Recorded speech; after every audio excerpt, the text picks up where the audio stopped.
Welcome to Vice and Easy, your podcast for all things Miami Vice, with your host, Marina. Hello, and welcome back to Vice and Easy. Thank you so much again for your patience. I'm so sorry that this episode was late, and there really is no excuse. I wasn't sick. I was out of town. I was just really tired. Just had no energy, and I was just so sleepy. And this should come as no surprise as a vegetarian who does not take their iron supplements. But still, I never want to let people down. I never want to keep anything from the content that you are here to enjoy. So thank you again for being patient with me, for supporting the podcast, and supporting me. Now let's get down to it. This week we're breaking down Season 3, Episode 2, entitled Stone's War. Per IMDb, the synopsis: when Ira Stone films a video of American forces on illegal operations in South America, Crockett must protect him from their old nemesis Maynard, who will stop at nothing to silence Stone. Interesting, so we know that Stone is coming back. However, when we open on the cold open, we see no evidence of Stone at first. We're just opening up on like a nondescript village, and the signs are in Spanish, so we are led to believe it's either North America, South America, or Central America. And we're seeing a funeral procession. We're seeing women chatting. We're seeing a fruit vendor as Mercy by Steve Jones is playing in the background. And we see some graffiti that kind of foreshadows what's to come. We see signs that say death to imperialism, and we see other graffiti. And then again, this nondescript village, all of a sudden fight breaks out, and we're seeing bombs, we're seeing shots fired. So everyone's kind of running to safety. The fruit vendor we were just passing on, bomb explodes right in front of him. All the women that we saw and that very cute baby that we saw, we just see bawling, and we see a priest ushering in villagers into the church. Then we see Ira Stone. We see him with the cameraman taking footage, recording everything that's going on.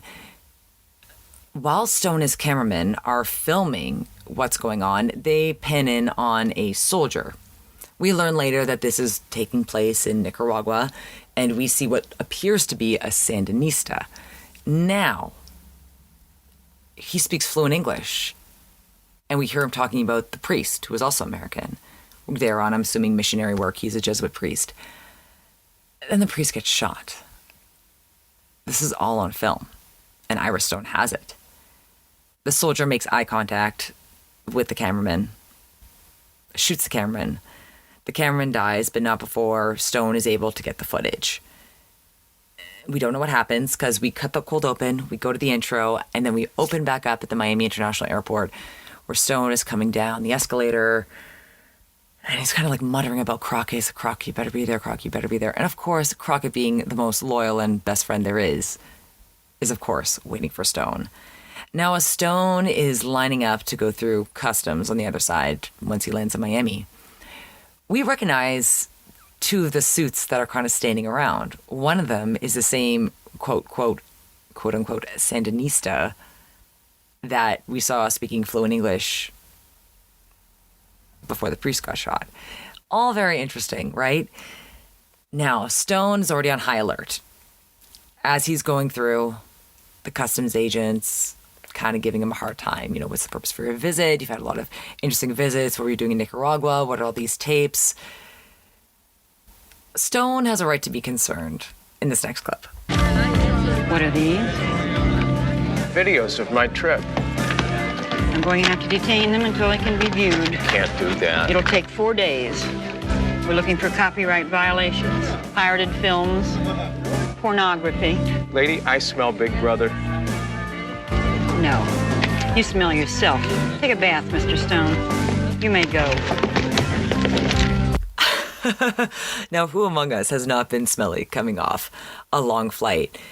But it is interesting that they'd want to confiscate his tapes and they wouldn't have a way to watch it earlier. And I'm understanding this is long ago in 1986. And technology, as we'll see in this episode, the technology is pretty wild if we compare it from a 2023 lens. So that's actually probably my favorite part of the episode, was just the technology was the real guest star. And now, to put Ira aside for just a moment, we do have some great style in the airport. We've got some glass blocks behind us. We have Crockett in 2 differing shades of teal. And then we also have a woman who I named my best dressed NPC in white pumps with a white purse with a very multicolored dress. I see blue, I see pink, I see baby blue, and kind of like big tousled blonde hair, which I really appreciated. Now again, Crockett and Stone haven't seen each other for a while. So Stone's a little bit surprised when Crockett shows him the ride and it's not the Daytona. Where's the Ferrari? Get in. Beggars can't be choosers. True. And then Stone, before they drive off, shows him that he was able to smuggle in one tape that the customs agent was not able to see.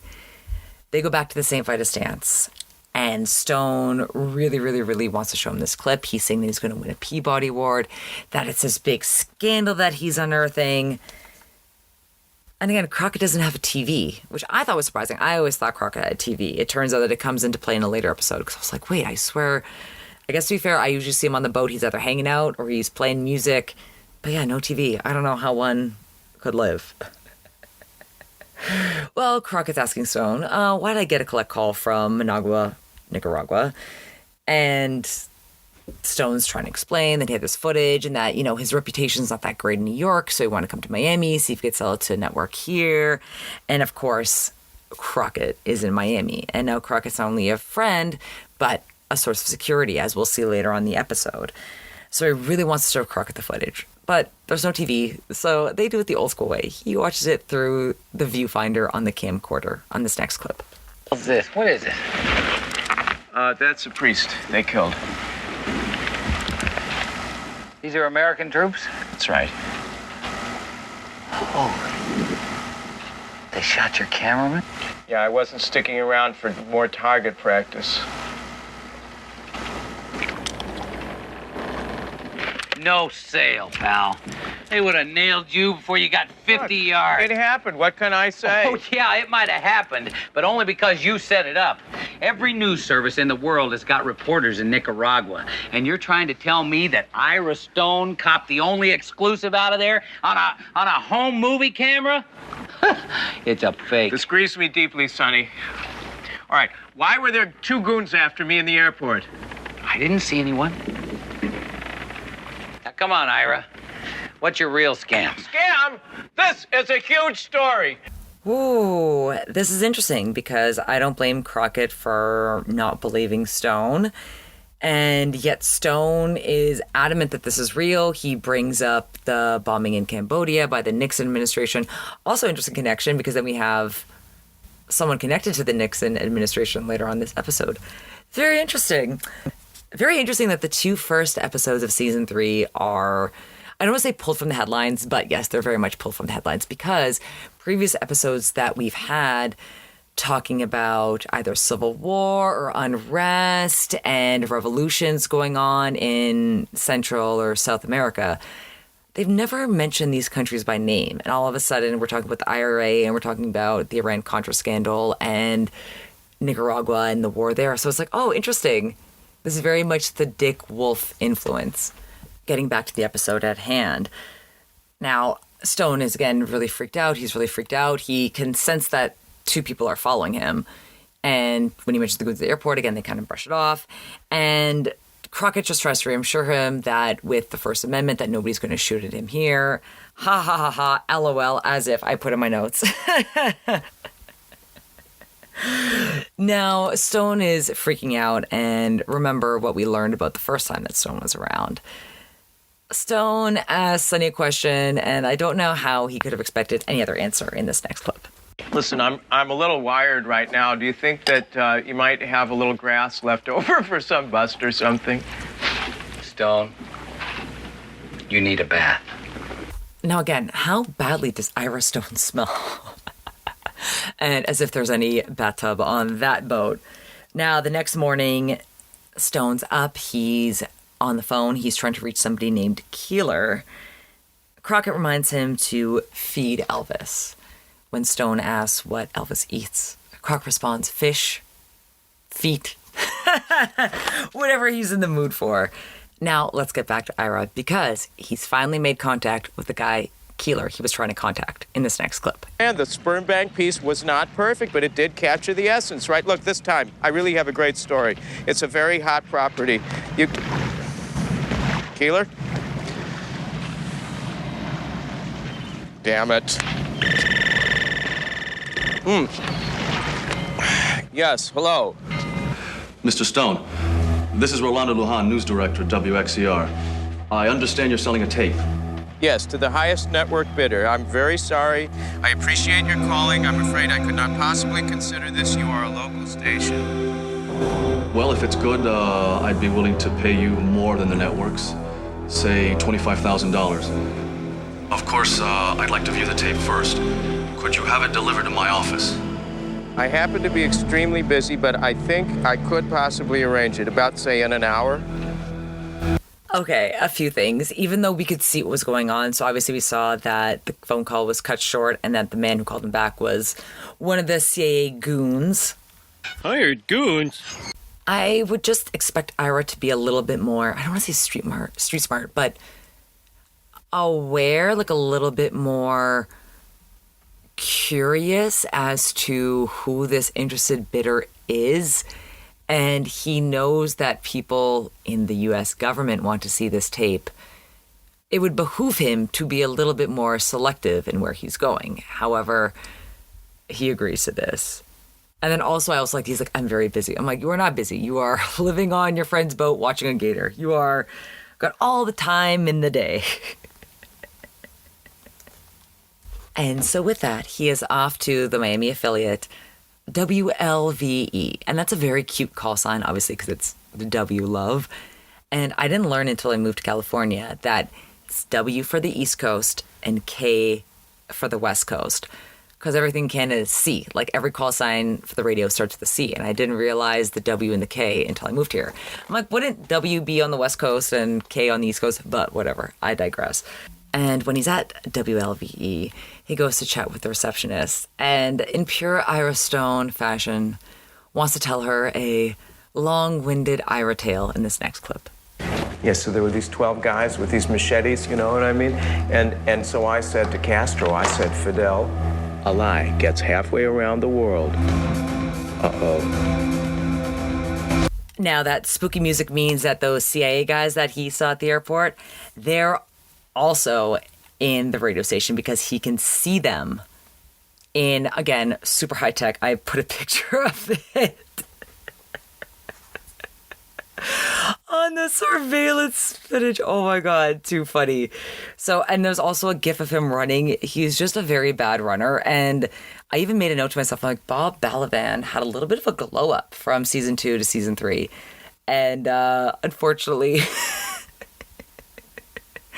it didn't really help with his running skills.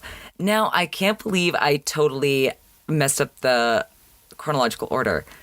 Crockett, in what is probably the earliest account I can think of, like, true product placement that we are more familiar with today, is gifted with a new car. He goes into Castillo, and Crockett's theme is playing in the background, and he says that he has his cover he needs to protect.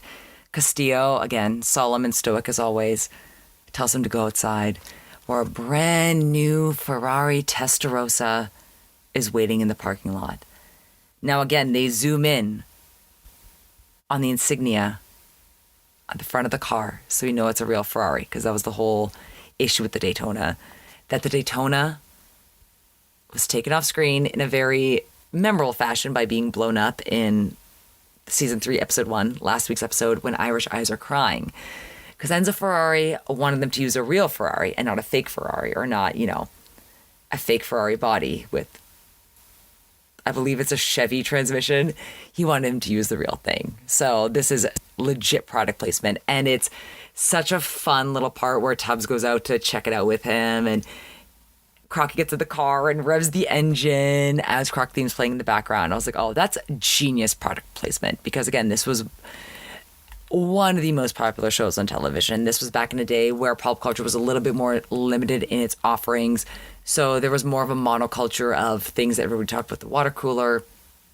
And to have this product placement, Which, again, I just learned that it's not about what you can afford. It's about what you want to achieve. And so by putting this on a network show, this beautiful, sexy sports car, like you really, even though it's not for the everyman, but for the person that wants to try to afford it, they will. And they want to emulate Sonny Crockett, and they want to emulate the coolest show on TV at the time. So I think that's genius. Also, I will say, looking back in the pictures, in the receptionist's office, we see, again, the call sign I mentioned, WLVE, black and white, 2 circles and 3 stars. Like, it's not really a warm, welcoming symbol that you would expect with a news station that has love in its call sign. So I thought that was a little bit interesting. Then we get back to the boat. Now, Stone drinking. Again, his hand is all injured when they were shooting at him. I don't know if he actually got shot. I think that he fell, because I'm trying to remember. I only saw this episode 6 times, but I guess I was not really paying attention to that scene where he's running and they are shooting at him. Maybe a piece of shrapnel or something did hit him, but I don't remember a bullet going through his hand. And it is funny because he makes a joke that he cut himself on the bottle, and he's holding a bottle of what looks to be like Jack Daniels. But if you zoom in and zoom in and zoom in, it doesn't look like it says Tennessee whiskey. It looks like it says Kentucky whiskey. And of course, Jack Daniels is historically a Tennessee whiskey, having to adhere to the rules and standards of what makes a Tennessee whiskey, which I believe is a maple charcoal filter. I need to look into that. My Jack Daniels rep would not be impressed. And someone who was very much a fan of Jack Daniels in her youth should know a little bit better. And Stone is very paranoid. But now it seems like he has a lot of right to be, even though him and Crockett still not really on the same page in this next clip. My tape is hot. I know this. All I got to do is connect with the right people. All you've got to do is help me. Wrong. I'm not involved. I don't know what's going on. I don't want to know what's going on. That's it. Sure. You'd rather just drive around in snappy cars, busting coke dealers. Wow. You're pushing me. Damn straight, man. What does it take to get you behind me? Nothing. You can't. We're talking about reruns of Vietnam and Central America. That's what this tape was all about. Well, good. Somebody will buy it. They'll put it on the air and run it. People will scream. You'll be a hero. Great. But I don't want to have anything to do with it. This is history. No, you are history. As of tomorrow, you're out of here. Capiche? This is tough because I really do sympathize with Crockett in that. Same thing with the last episode. Ira Stone was not wrong about Maynard and what was going on. But again, the drama and then the issues with his addiction, and it's really hard to trust him, to know what's real. So I really do feel for Crockett. Crockett is always a great friend. He always goes above and beyond, but he also gets burned quite a lot. And then adding to Crockett's doubt, this is what he gets when he goes back to OCB. Stone, Ira, white male, early 40s, wanted in connection with murder of Art Eaton, American in Central America, the week of 10/12. Isn't he a friend of yours, Sonny? Yeah, I know. I'm going, Trudy. Eaton was posing as a news cameraman. Both men were actually involved in a heroin smuggling operation. Stone is suspected of fleeing to Miami, warrant issued by Federal District Court, Miami. Oh man, that's not what Crockett wanted to hear at all. And now he's extra conflicted. As he's walking back to the St. Vitus dance, he calls out for Ira when he hears someone kind of rummaging around down in the salon. Doesn't hear anything back, pulls out his gun, sees the CIA agent walk up the stairs, and radios in that no one's here. Says that he didn't see his appointment in his appointment book. And as the guy is getting held up at gunpoint, there's another CIA guy downstairs in the salon. Comes up to check, sneaks behind Crockett, pistol whip Crockett in the back of the head. Next scene, Crockett does wake up. He comes to hearing a phone call, but he comes to with Elvis going in and out of focus. You know, usually you're looking at another person, or he'd be waking up looking at his wife. No, he's waking up looking at his alligator. I made a gif of that for all you Elvis files out there. So Crockett picks up the phone, and Stone's like, where were you? Like, what was going on? Stone lets him know that he's at the Miami airport, that he's by, I believe, the Global Express terminal. He wants to be somewhere where he's out in the open, wide open spaces, lights, to put him less in danger. Crockett says he's going to go pick him up from the airport, that he'll flash his lights 3 times, gives him this little hint, or I was going to say kind of like this little clue that Crockett's going to pick him up. Now, Stone, again, not really popular with anybody, has clearly irritated this poor gate agent or attendant long enough. He says, it's okay if I wait around here, and she kind of like rolls her eyes. He asks her to come up with a trip around the world. Not only that, he is a frequent flyer, so he wants frequent flyer points. So as many stops as possible along the way. By the time Crockett does come up to the airport to pick him up, we see the lights flash. Stone knows that Crockett's there. She hands him his itinerary, that his last stop after 31 stops is back in Miami. He makes this excuse that he forgot his credit card and runs off to go meet Crockett. And as Crockett picks him up in the Testarossa, someone else is unfortunately also following Crockett. And we have a chase on our hands. Take my chance in a different place. Now my mind is clear. Whoa, don't believe what I see and I hear. Whoa. The song you're hearing in the background is called When the Rain Comes Down by Andy Taylor. And the CIA starts shooting at Crockett. There is a great scene, again, this product placement in this episode is chef's kiss, phenomenal, where we see Crockett shift into gear. Now remember, we didn't really see a close-up of this in the, quote, Spider. Again, different transmission. They want to show off the fancy transmission. And again, you see Crockett hit the gas while he takes his foot off the clutch. So we know it's legit. As this chase is going on, they're hitting all these curves, hitting all these corners, trying to get rid of the CIA.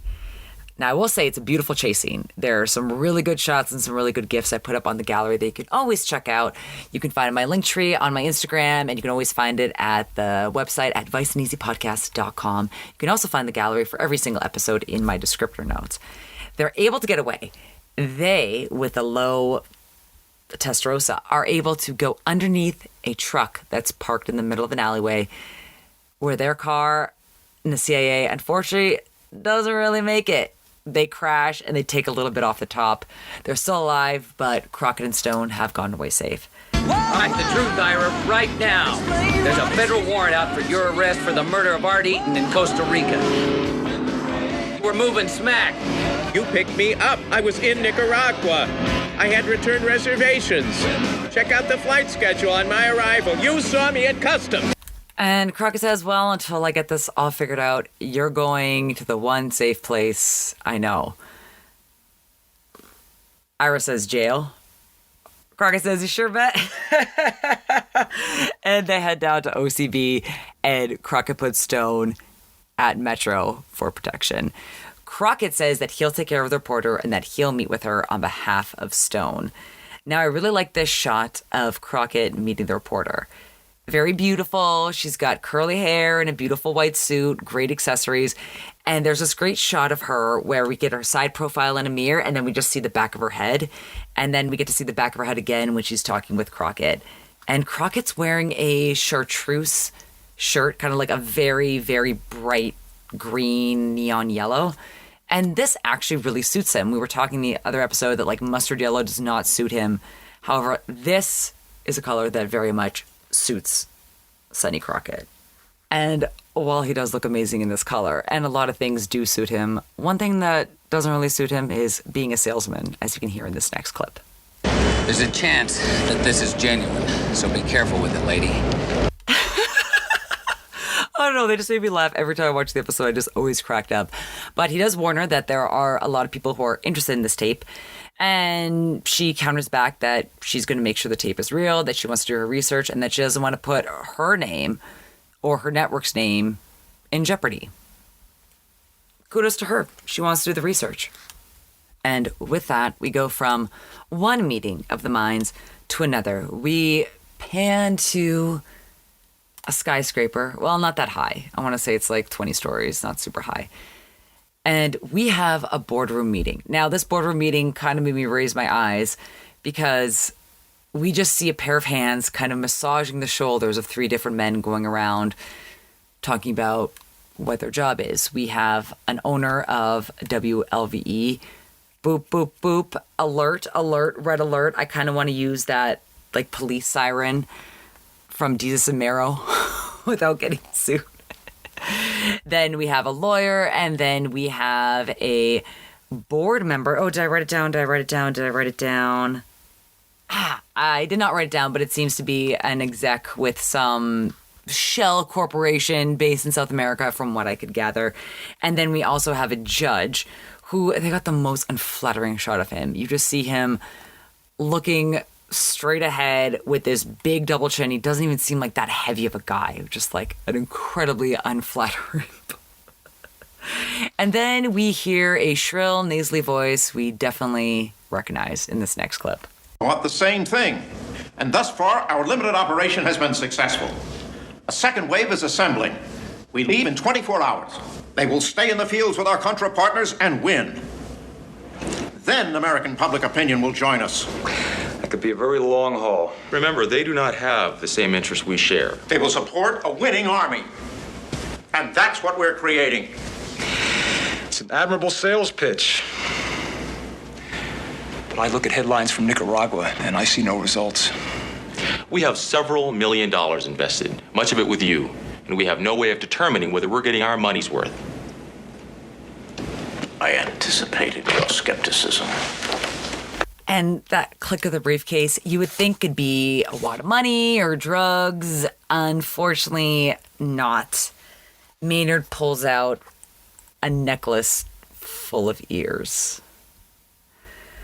And again, the other board members still aren't really backing him 100%. And they say that for this amount of, quote, Sandinista ears, there are millions more. And basically calling into question how strong his support of the Contra army is, and if they would be able to hypothetically defeat the Sandinistas, because basically he's asking for more money, more support, and this is what they've given him already, and they're not seeing the results that they want. And we'll discuss the history and a little bit of the U.S. involvement. Again, I try to kind of keep my history to a minute because I am not super educated on this issue, and it is a very long, complex issue. But there are a lot of names that definitely were familiar, and they were all familiar because of The Simpsons. Because I remember when Bart goes on the Krusty Show and he publishes his autobiography, and Lisa's like, oh, this is published rather quickly. Like, this book isn't even about him. The last 3 chapters are about the Oliver North trial. And Oliver North was the head of the National Council of Security that played an incredibly figurative role in the Iran-Contra scandal. So it's all very interesting. We'll get to that at the end, but let's get back to the episode at hand. Now, Crockett comes into OCB, and he is pissed because remember how we dropped Ira off at jail the night before? He went to Miami Metro to pick him up. Turns out he's already been sprung. Now, how could that happen? The whole point was to keep him in jail, to keep him safe. And he's super pissed at Switek that Switek let him go. And Switek kind of counters back like, look, I'm sorry. He had a judge with him, and they had a federal warrant. Like, there's not really much that he felt that he could do. And Crockett pushes back, asks if the officer left a badge number, left a name. The name they got, O'Hara. But then when Switek calls into Miami Metro to double check on the badge number, there is no Officer O'Hara, and there was no badge number on the report. So someone broke Stone out, and Crockett really wants to get to the bottom of this. And then, in super auspicious timing, Crockett gets a call, and we can't hear the voice on the other line, but Crockett says that he recognizes the voice. Hangs up. He pulls out the phone book and calls the reporter back at WLVE in an attempt to try to get the tape back. Goes to her office, and once again, the validity of the tape is under scrutiny. Crockett, again, is pointing to the guy, to the American, the one that he saw on his boat. And then Crockett saying, like, I saw him. And she asked, wait, like, were you there? And he's saying, no, I saw him in Miami. He's here. And again, like, I understand that the story sounds crazy because if I were this reporter, I would also think they were both cuckoo for Cocoa Puffs. And she has a good point in this next clip. If this tape is accurate, I'm going to have it on the air before they can suppress it. All right, listen. How about you make a copy? You keep the copy. Give us the original. These people pay you a visit. You send them to us. We take the heat off of you. How gracious. No thanks. This is my story and my tape, and I'll keep it. And to her credit, she also has reached out to Foreign Service officials asking about this operation. They haven't heard anything about it. And then Crockett kind of comes back like, this is to do with like covert American operations abroad. And he keeps telling her that he really needs the tape to keep Stone alive. She says that that's not going to happen, and they have nothing more to discuss. Crockett storms out. He hits something on his way out. Then Tubbs, ever the charmer, stays to smooth things over. He says they're all looking for truth, and he does encourage her to talk to a Nicaraguan contact to see if he could verify the murder of the priest. She tells him that she's already made contact and she's just waiting for a response. So it seems like she has really done her homework. And then, thanks to Tubbs' charm, she agrees to give them the copy. And it is cute. He looks so great when he's smiling with her. There's a great picture of, like, he just looks like $1 million. I'm like, I, again, would be susceptible to that face as well. I'd be like, here, take it. Take whatever you like. And, however, as Tubbs is getting his charm on, we see Ira tied up at a house, like, very, like, nondescript house. And we see the same CIA agents eating out of a Chinese takeout box. And this, I want your opinion on this. Next clip. You want some shrimp? Shrimp? I'll call Alicia. I'll tell her the tapes are fake. If she has that tape, you're going to be telling a lot more people than her that it's bogus. Weather for the Gold Coast according to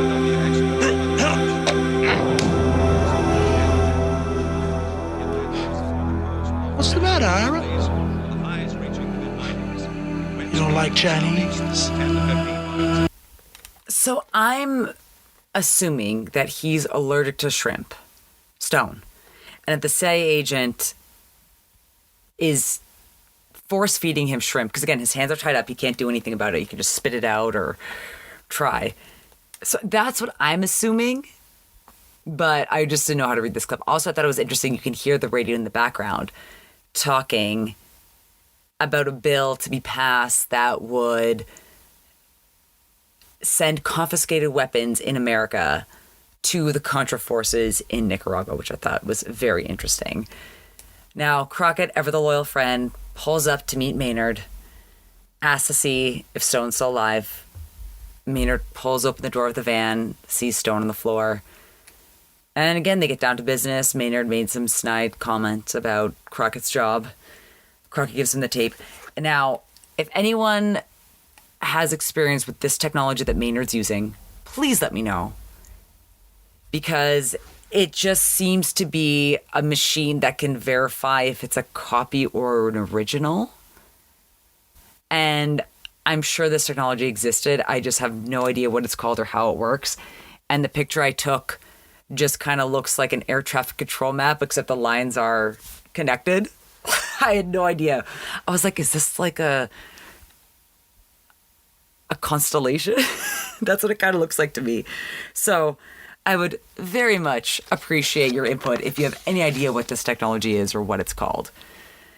Now, unfortunately, speaking of copies, Maynard does not agree to do the deal until he gets the real thing. Drives off with Stone, and Crockett, once again, left out in the dust, not knowing what he can do.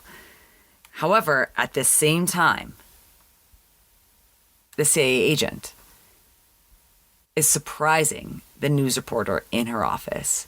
He's got gloves on. He means serious business. She tries to call for help. He slams the phone down. basically threatens that she will die if she tries to call for help. And he wants the tape. She's not really having it.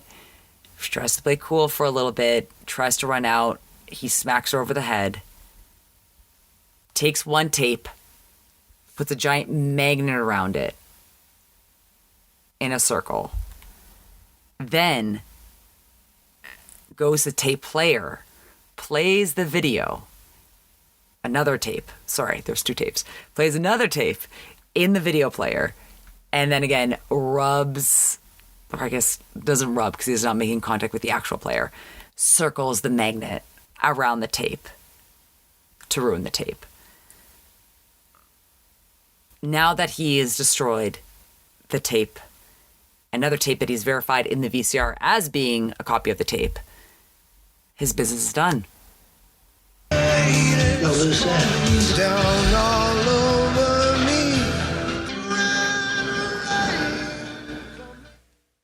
And that song that you heard in the background was Red Rain by Peter Gabriel. And I do appreciate that the Miami Vice Music Scouts, equally fans of Phil Collins and Peter Gabriel, both former lead singers of Genesis. Now, the next scene, the police are investigating the crime scene. And the police are wondering why Vice is involved. And Tubbs alludes to the fact that they were friends with Alicia, the deceased news reporter, and just tapes all over the ground. And again, police are just kind of questioning a motive. There was no signs of sexual assault, no fingerprints, nothing monetarily stolen, but just like videotapes all over. So you could definitely tell that this is what they were after. And while they're talking, Crockett hypothesizes that they didn't actually intend to kill her, that it's too sloppy. And then he discovers something else in this next scene. Rico, check this out. Minna, per your inquiry, priest killed town of Asuncion, Father Joseph Mattingly. Passport shows Dayton, Ohio. Hasta luego, Ziggy. Transmitted 11 p.m. Managua. One question. What is Ziggy short for? That is something I'll be checking out after the episode, because that name came from somewhere.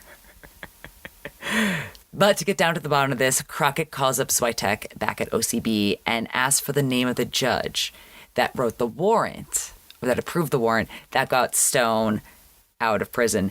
They go pay him a visit in a very cool scene where they basically get him alone in the elevator, stop the elevator, and confront him.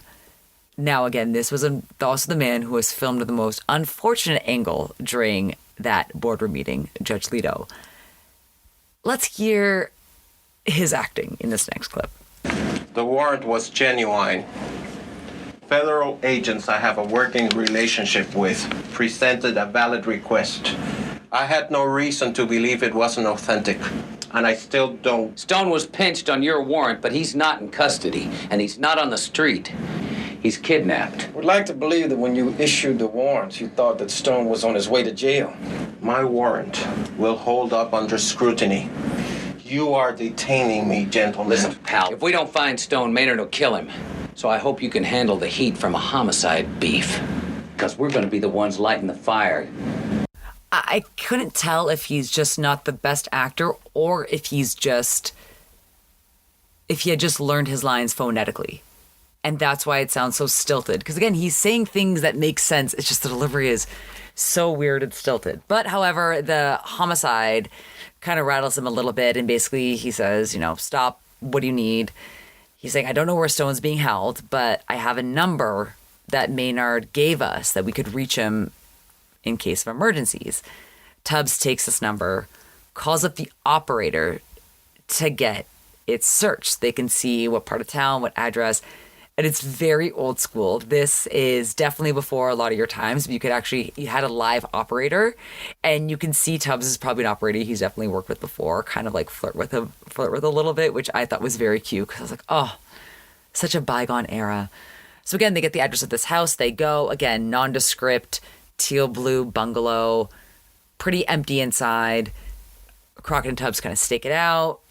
The only thing that's there is the answering machine. But you could see there's a rope in the ceiling that's cut. That's probably what they were using to hold Ira. But it's too late.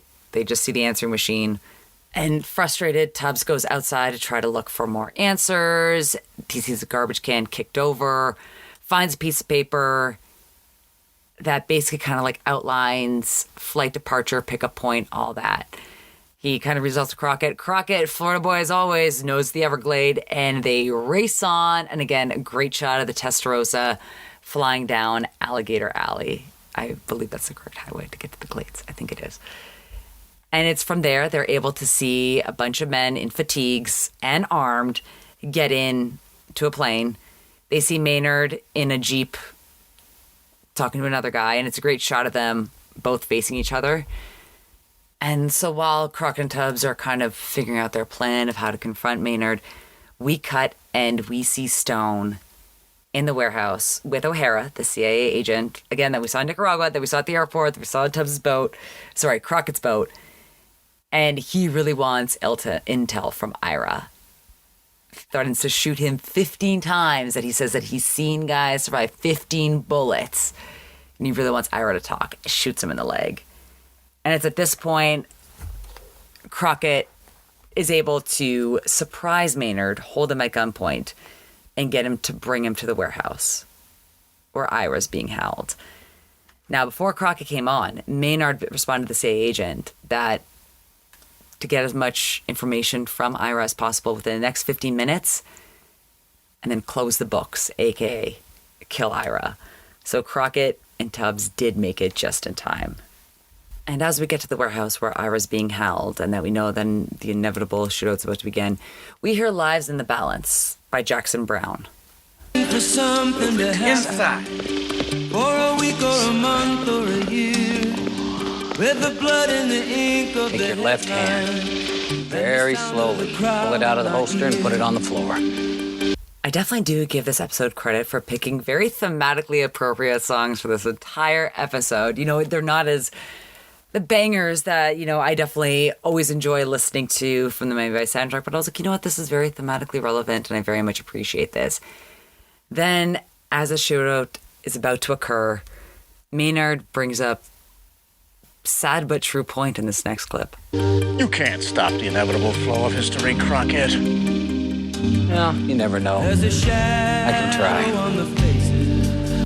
Man, that commitment to doing what is right is so much what I admire about Crockett. With all the corruption and all the violence and the disrespect that he receives, he still just wants to do good. And unfortunately, that, spoiler alert, does not happen for him within this profession. But I admire this is what he wants to be, and this is the legacy he wants to leave on the world. And unfortunately, it's just the world that will not allow him to leave that legacy. And it's just the steady cycle of corruption that never really goes away. Well, let's continue to end this episode on a sadder note. Unfortunately, Stone, already having previously been shot during the interrogation, during the shootout, gets shot again. So does Crockett. We see Crockett's hand later on, and Stone asks Crockett, as he's taking what we're assuming are his last breaths, if his story made it onto the news.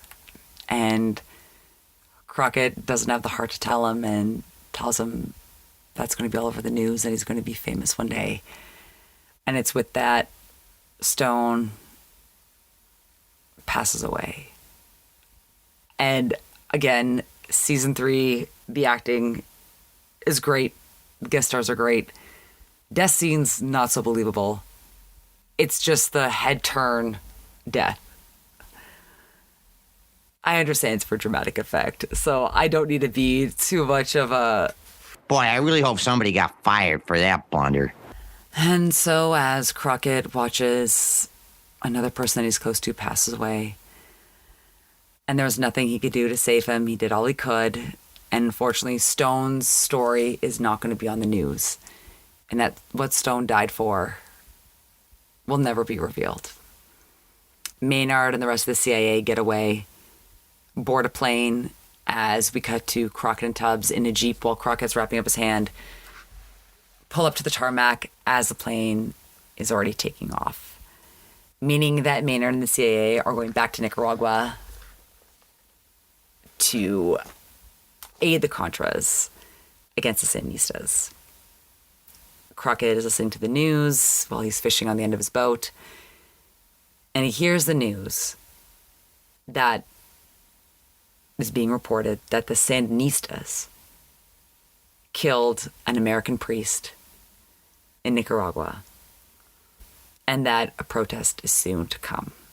Crockett, knowing that that's not all what happened, just kind of has an exasperated sigh, and the episode closes on him looking down, and the end credits.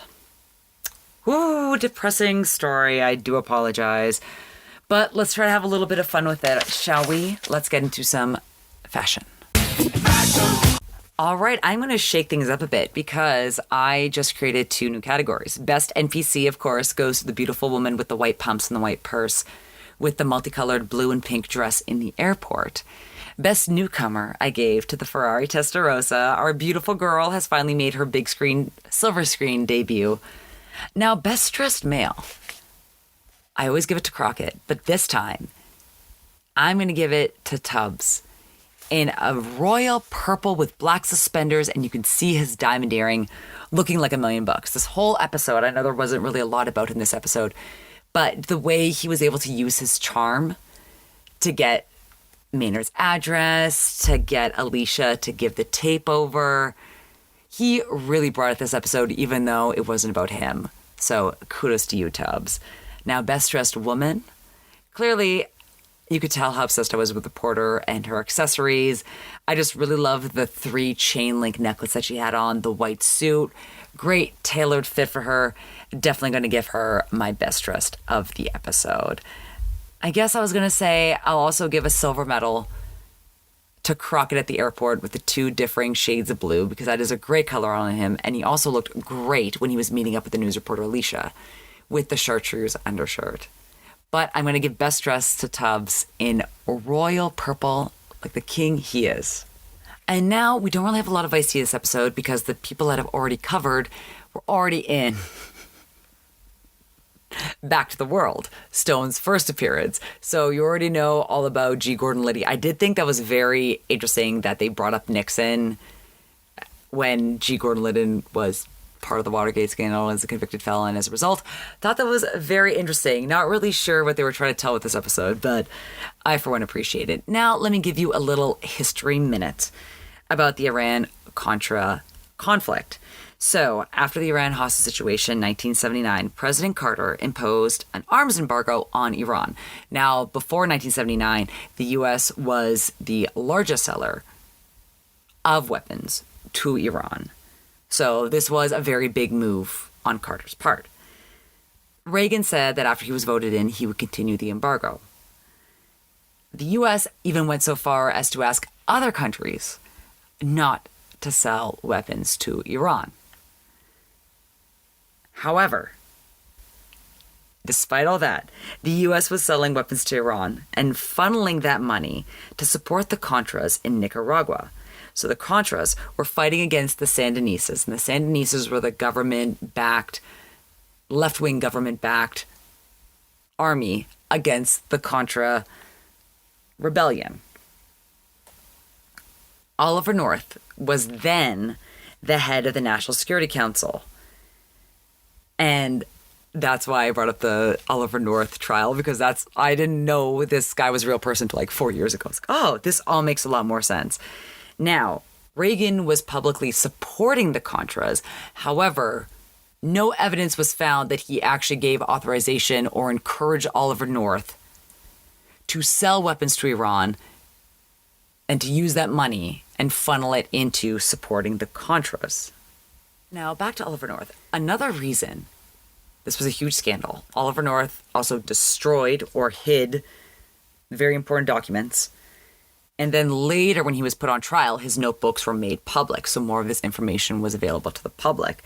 The NSC, the National Security Council, was supposed to be an advisory council. They weren't supposed to have the authority to sell arms and then to funnel that money to another country. However, this does play into U.S. foreign policy, especially U.S. foreign policy against anything that they can perceive as communism. And this was when socialist or more left-wing governments were in fact either shut down or suppressed by U.S. foreign policy. This was unfortunately not uncommon in the 60s, 70s, 80s, and especially with a lot of Caribbean, Central, and Latin American countries. So this was a huge, huge, huge scandal.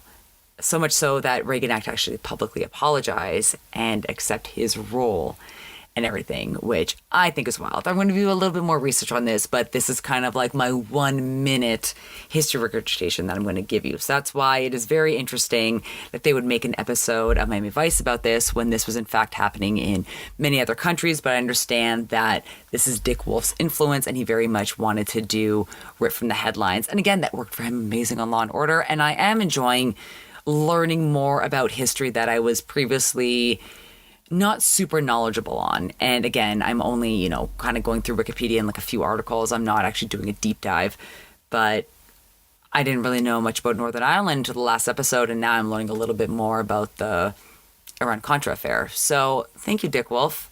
I'm trying to look on the positive side with seasons 3, 4, and 5. I know that they're not the same as seasons 1 and 2, but all we can do is make the best of it and have as much fun with this podcast while discussing incredibly depressing topics. So speaking of sad, let's get to music, because unfortunately most of the music, except for Crockett's theme, was a little bit sad in this episode. Again, we are dealing with a heavy topic, so it does make sense. First up, we heard Mercy by Steve Jones. Then Rain, When the Rain Comes Down by Andy Taylor. Red Rain by Peter Gabriel. And Lives in the Balance by Jackson Browne. Now, as much as I love me some Jackson Browne, I love his voice. Personally, with his personal life, but the rumors I've heard, alleged woman beater, makes it really hard to hear somebody's baby, because that is a banger. This one, not so much. I think this episode, you're probably all going to be agreeing with me. I'm going to give it to Red Rain by Peter Gabriel, because any former lead singer of Genesis is a friend of mine. And as we wrap up Season 3, Episode 2, Stone's War, I want to thank each and every one of you for listening, for subscribing, for liking, for following me on all things social at Vice and Easy Podcast, for leaving wonderful comments and messages. This all really makes it worthwhile. Don't forget to check out our gallery. You can find me on Imager with the description notes, the show notes of every episode in the episode description. You can always check out the website. You can find me on YouTube, Spotify, Apple, wherever you get your podcast. As we leave this depressing episode, let's leave with a little bit of a joke. This is my quote of the episode. So be careful with it, lady. Thank you again for listening, as always, and I'll see you next time for Season 3, Episode 3, Kill Shot. Hey, man, Miami Vice is #1 new show.